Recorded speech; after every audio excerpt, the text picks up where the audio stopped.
ਧਰਮਕੋਟ शहर के विकास के मुद्दे ਨੂੰ ਲੈ ਕੇ पिछले कई दिनों तो नगर कौंसल के प्रधान इंदरप्रीत सिंह बंटी ते जथेदार तोता सिंह के पीए रजिंदर सिंह डल्ला विचकार बयानबाजी चलती आ रही है कि यह मामला दिखाने तुहानूं जसवीर सिरेवालिया की यह रिपोर्ट। अज अपने साथी कौंसलर्स के नाल एक बार फिर तो शहर निवासियों को नतमस्तक होंदा। ये गल शहर निवासियों नाल दिलों साझी करनी चाहुंदा कि जिहड़ा नगर कौंसल की प्रधानगी का मुख सेवादारी का ताज है जां कौंसलर्स का जिहड़ा ताज है वो शहर निवासियों का बख्शिया हुआ ताज है। असी सारे कौंसलर रल के शहर निवासियों का किते देन नहीं दे सकते। जे मैं अपनी निजी गल करा तो मेरे परिवार को दूजी बारी शहर के लोगों ने इस कुर्सी पर बैठने का मान बख्शिया है। मैं तो कि मेरी आने वाली जिहड़ियां पीढ़ियां वो भी शहर के लोगों का एहसान नहीं भुल सकती। किसी व्यक्ति विशेष के कहने नाल इस चीज़ से कोई फर्क नहीं पैदा। चाहे सरदार सुखजीत सिंह उन्होंने रहनुमाई थले असी सारा कुछ कर रहे हैं, पर सरदार सुखजीत सिंह उन्होंने भी जो एडा वड्डा मान बख्शिया जां सानू भी मान बख्शिया तो लोगों की बदौलत है।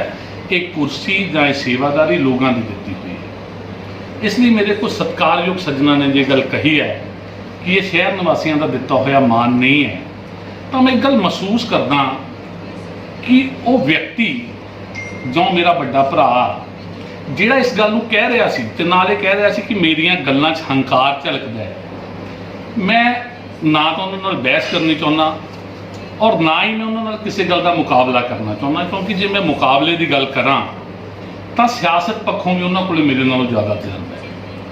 उन्होंने मंडी बोर्ड 'च रहिंदे होए उच्चे अहुदे ते काम कीता है। मानयोग जथेदार तोता सिंह होना दे मंत्री हुंदियां होइयां उन्होंने उन्होंने नाल काम किया, इसलिए मैं किसी पक्षों उन्हों का मुकाबला नहीं करता। पर एक गल मैं महसूस जरूर की है कि कल जो मेरा एक गल कह रहे थे कि मैं पैराशूट नहीं उतरा तो मैं महसूस होंदा सी उन्होंने मन जां उन्होंने चौगिरदे जो लोग ਜਿਹੜੇ ਉਹਨਾਂ ਨਾਲ बैठ के इस प्रेस वार्तालाप कर रहे सी उन्होंने मन किते ना किते मेरे प्रति नफरत की भावना जरूर है। इसलिए मैं उन्होंने तो हाथ जोड़ के माफ़ी मंगदा कि ये लोगों का दिता हुआ ताज है।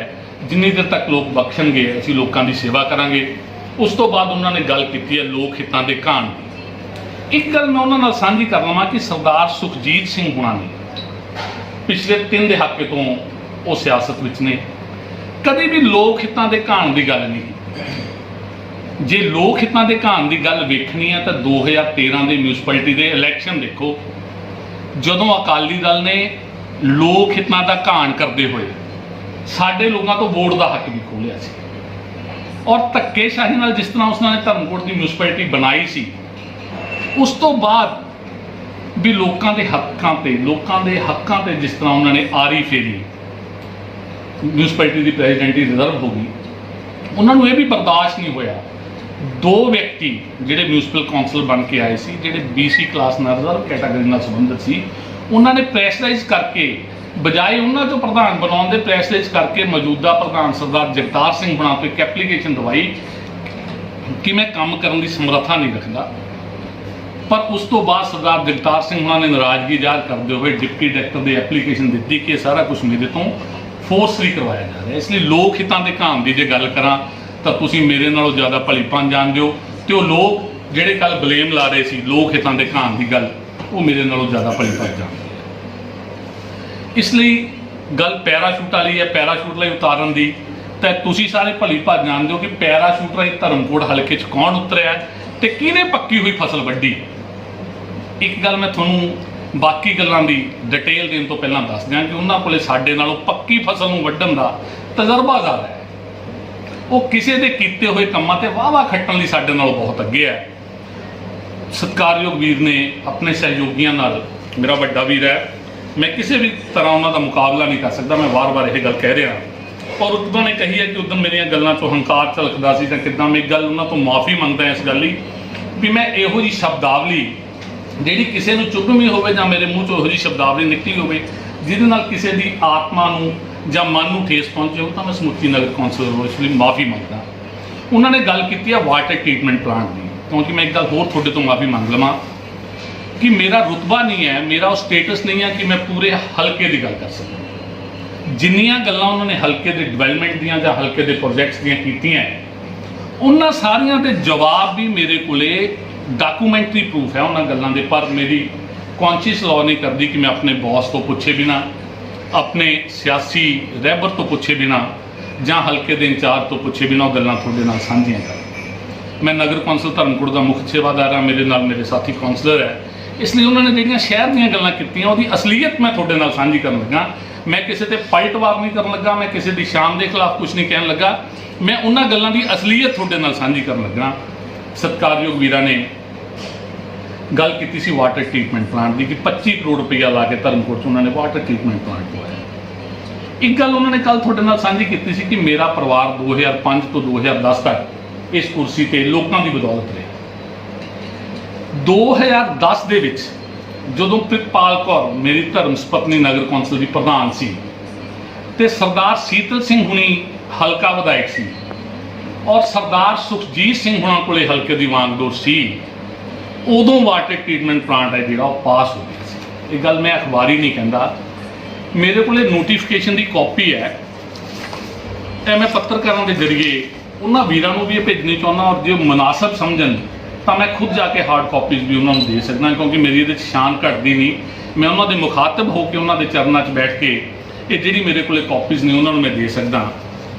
2211 ਨੰਬਰ ਮਤਾ ਹੈ 23/5/2010 ਦਾ।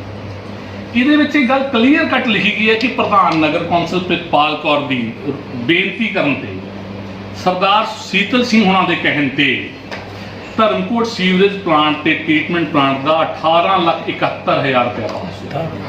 18,71,00,000 ਰੁਪਇਆ ਮੈਂ ਨਹੀਂ ਕਹਿੰਦਾ, ਇਹ ਪੰਜਾਬ ਸਰਕਾਰ ਦੀ ਚਿੱਠੀ ਕਹਿੰਦੀ ਹੈ। ਉਸ ਤੋਂ ਬਾਅਦ 16/6/2010 ਨੂੰ ਜਿੰਨੀ ਲੈਂਡ ਅਕਵਾਇਰ ਹੋਣੀ ਸੀ ਉਸ ਲੈਂਡ ਦੀ ਸਾਡੇ ਕੋਲੇ ਚਿੱਠੀ ਆਈ ਹੈ ਔਰ ਚਿੱਠੀ ਆਉਣ ਤੋਂ ਬਾਅਦ 12 ਏਕੜ 2 ਕਨਾਲ ਤੇ 13 ਮਰਲੇ ਜਿਹੜੀ ਇਹ ਜਗ੍ਹਾ ਹੈ, ਇਸ ਜਗ੍ਹਾ ਦੀ ਐਕੁਜੀਸ਼ਨ ਦਾ ਲੈਂਡ ਐਕੁਜੀਸ਼ਨ ਦਾ ਰੇਟ ਫਾਈਨਲ ਕਰਨ ਲਈ 12/6/2010 ਨੂੰ ਮਾਨਯੋਗ ਡੀ ਸਾਹਿਬ ਸੀਗੇ ਉਦੋਂ ਸਰਦਾਰ ਸਤਵੰਤ ਸਿੰਘ ਜੌਲ, ਉਹਨਾਂ ਦੀ ਰਹਿਨਮਾਈ ਥੱਲੇ ਇੱਕ ਮੀਟਿੰਗ ਹੋਈ ਹੈ ਜਿਸ ਵਿੱਚ ਪ੍ਰਿਤਪਾਲ ਕੌਰ ਨੇ ਬਤੌਰ ਪ੍ਰਧਾਨ ਨਗਰ ਕੌਂਸਲ ਹਿੱਸਾ ਲਿਆ ਤੇ ਸਰਦਾਰ ਸੀਤਲ ਸਿੰਘ ਹਲਕੇ ਦੇ ਮੁੱਖ ਸੇਵਾਦਾਰ ਹੋਣ ਦੇ ਨਾਤੇ ਉਸ ਮੀਟਿੰਗ ਵਿੱਚ ਸ਼ਾਮਲ ਹੋਇਆ। ਉਸ ਵਿੱਚ ਜਗ੍ਹਾ ਦਾ ਜਿਹੜਾ ਰੇਟ ਹੈ ਉਹ ਡਿਸਾਈਡ ਹੋਇਆ ਔਰ ਜਥੇਦਾਰ ਤੋਤਾ ਸਿੰਘ ਹੁਣਾਂ ਨੇ, ਸਤਿਕਾਰਯੋਗ ਮੰਤਰੀ ਨੇ ਉਹ ਰਹੇ ਨੇ, 2013 ਵਿੱਚ ਜਦੋਂ ਵਿਧਾਇਕ ਸੀਗੇ ਉਹਨਾਂ ਨੇ ਲੋਕਲ ਬਾਡੀ ਦੇ ਮਿਨਿਸਟਰ ਨੂੰ ਵਿਧਾਨ ਸਭਾ ਵਿੱਚ ਇੱਕ ਕੁਐਸਚਨ ਕੀਤਾ ਹੈ, ਵਿਧਾਨ ਸਭਾ ਦੀ ਕਾਰਵਾਈ ਕਢਾ ਕੇ ਰੱਖ ਲਓ ਕਿ ਧਰਮਕੋਟ ਵਿੱਚ 2010 ਦੇ ਪੈਸੇ ਜਮ੍ਹਾਂ ਹੋਏ ਆ ਵਾਟਰ ਟ੍ਰੀਟਮੈਂਟ ਪਲਾਂਟ ਦੇ ਤੇ ਜਿਹੜੀ ਪ੍ਰੋਸੈਸ ਇੰਨਾ ਸਲੋ ਹੈ ਹਜੇ ਤੱਕ ਕੰਮ ਨੇਪਰੇ ਨਹੀਂ ਚੜਿਆ। ਤਾਂ ਗੱਲ ਉੱਥੇ ਫੇਰ ਹੈ ਕਿ ਇਹਨਾਂ ਕੋਲੇ ਤਜਰਬਾ ਹੈ ਕਿਸੇ ਦੇ ਕੀਤੇ ਹੋਏ ਕੰਮਾਂ ਦੀ ਵਾਹਵਾ ਕੱਟਣ ਦਾ, ਉਹ ਮੈਂ ਪਹਿਲਾਂ ਵੀ ਗੱਲ ਤੁਹਾਡੇ ਨਾਲ ਸਾਂਝੀ ਕਰ ਚੁੱਕਾ। ਇਸ ਤੋਂ ਬਾਅਦ ਮੇਰੇ ਸਤਿਕਾਰਯੋਗ ਵੀਰਾਂ ਨੇ ਇੱਕ ਗੱਲ ਹੋਰ ਕਹੀ ਹੈ ਕਿ ਦਾਣਾ ਮੰਡੀ, ਵੈਸੇ ਇਹ ਯੂਰੀਡਿਕਸ਼ਨ ਹੈ ਜਿਹੜੀ, ਇਹ ਜਿਹੜਾ ਦਾਇਰਾ ਹੈ ਅਧਿਕਾਰ ਖੇਤਰ ਹੈ ਨਗਰ ਕੌਂਸਲ ਤੋਂ ਬਾਹਰ ਆਉਂਦਾ ਹੈ, ਪਰ ਉਹਨਾਂ ਨੇ ਕਿਹਾ ਕਿ ਅਸੀਂ ਉਹਦੀ ਜਗ੍ਹਾ ਅਕਵਾਇਰ ਕਰਾਈ ਹੈ ਜਾਂ ਉਹਦੀ ਐਕਸਟੈਂਸ਼ਨ ਹੈ ਉਹ ਜਥੇਦਾਰ ਤੋਤਾ ਸਿੰਘ ਹੁਣਾਂ ਨੇ ਕਰਾਈ ਹੈ। ਮਾਨਯੋਗ ਜਥੇਦਾਰ ਤੋਤਾ ਸਿੰਘ ਹੁਣਾਂ ਦੇ ਸਿਰ ਤੇ ਸਿਹਰਾ ਜਾਂਦਾ ਹੈ ਕਿ ਉਹਨਾਂ ਨੇ ਲੈਂਡ ਜਿਹੜੀ ਅਕਵਾਇਰ ਕਰਾਈ ਹੈ।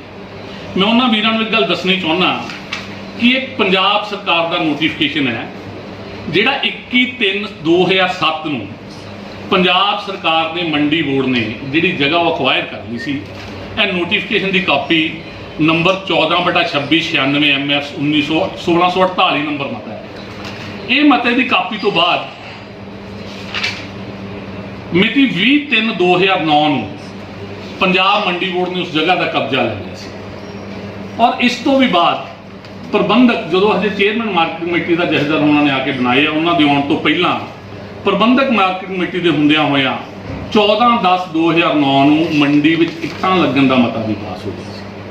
ਇਸ ਲਈ ਕਹਿਣਾ ਮੈਂ ਫਿਰ ਦੁਬਾਰਾ ਇਹੀ ਚਾਹੁੰਦਾ ਕਿ ਇਹ ਸਾਰੇ ਕੰਮ ਉਦੋਂ ਹੋਏ ਸੀ ਜਦੋਂ ਸਰਦਾਰ ਸੀਤਲ ਸਿੰਘ ਹੁਣੀ MLA ਸੀ ਤੇ ਹਲਕੇ ਦੀ ਵਾਂਗਡੋਰ ਡਾਇਰੈਕਟਲੀ ਜਾਂ ਇਨਡਾਇਰੈਕਟਲੀ ਸਰਦਾਰ ਸੁਖਜੀਤ ਸਿੰਘ ਹੁਣਾਂ ਦੇ ਹੱਥ 'ਚ ਸੀ ਔਰ ਗੱਲ ਇਹਨਾਂ ਕੋਲੇ ਤਜਰਬਾ ਸੀ, ਇਹਨਾਂ ਕੋਲੇ ਵਾਹਵਾ ਖੱਟਣ ਦੀ ਗੱਲ ਸੀ।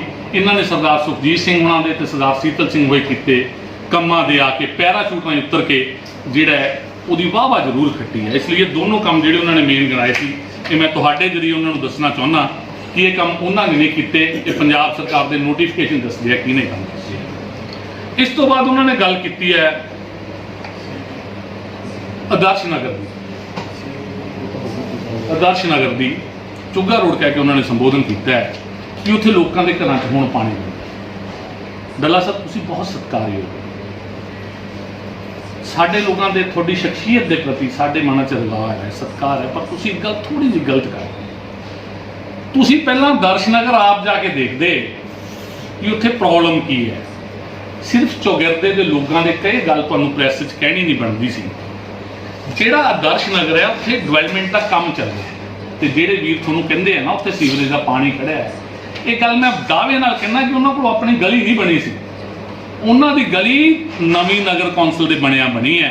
ਹੁਣ ਉੱਥੇ ਡਿਵੈਲਪਮੈਂਟ ਦਾ ਕੰਮ ਚੱਲ ਰਿਹਾ। ਜਿਹੜੇ ਪਾਣੀ ਖੜਨ ਦੀ ਗੱਲ ਹੈ, ਉਹ ਜਿਹੜੀ ਤੁਹਾਡੀ ਸਰਕਾਰ ਨੇ ਸੜਕ ਬਣਾਈ ਸੀ ਨਾ 2016 'ਚ ਤੇ 17 'ਚ ਆ ਕੇ ਟੁੱਟ ਗਈ, ਉਹਦੇ ਟੋਇਆਂ ਦਾ ਪਾਣੀ ਖੜਿਆ ਤੇ ਜਿਹੜਾ ਸੀਵਰੇਜ ਦਾ ਪਾਣੀ ਖੜਿਆ, ਮੈਂ ਪਹਿਲਾਂ ਹੀ ਤੁਹਾਨੂੰ ਮੁਖਾਤਬ ਹੋ ਕੇ ਕਹਿ ਚੁੱਕਾ, ਗੱਲ ਵਿਨਾਸ਼ ਵਾਲੀ ਆ ਗਈ ਕਿ ਪੈਸਿਆਂ ਦੀ ਵਾਹ ਤੁਸੀਂ ਖੱਟੀ ਟ੍ਰੀਟਮੈਂਟ ਪਲਾਂਟ ਵਾਲੀ, ਪਰ ਜਿਹੜੀਆਂ ਪਾਈਪਾਂ ਸੀ ਨਾ ਉਹ 2-2 ਇੰਚ ਘਟਾ ਦਿੱਤੀਆਂ ਤੇ ਵਾਹ ਖੱਟਣ ਲਈ ਕੋਈ ਐਡੇ ਮਾੜੇ ਤਰੀਕੇ ਨਾਲ ਸੀਵਰੇਜ ਪਾਇਆ ਗਿਆ, ਜਿਹੜਾ ਆ ਕੇ ਤੁਸੀਂ ਸਾਡੇ ਸ਼ਹਿਰ 'ਚ ਦੇਖ ਸਕਦੇ ਹੋ। ਔਰ ਮੈਂ ਗੱਲ ਦਾਅਵੇ ਨਾਲ ਕਹਿਣਾ ਔਰ ਤੁਹਾਡੇ ਨਾਲ ਵਾਅਦਾ ਕਰਦਾ ਕਿ ਆਉਣ ਵਾਲੇ 2 ਮਹੀਨੇ ਦੇ ਵਿੱਚ ਆਦਰਸ਼ ਨਗਰ ਇਹਨਾਂ ਲੋਕਾਂ ਦੀ ਐਕਸਪੈਕਟੇਸ਼ਨ ਤੋਂ ਵਧੀਆ ਨਾ ਬਣ ਗਿਆ ਤਾਂ ਅਸੀਂ ਸਾਰੇ ਨਗਰ ਕੌਂਸਲ ਵਾਲੇ ਗੁਨਾਹਗਾਰ ਹਾਂ।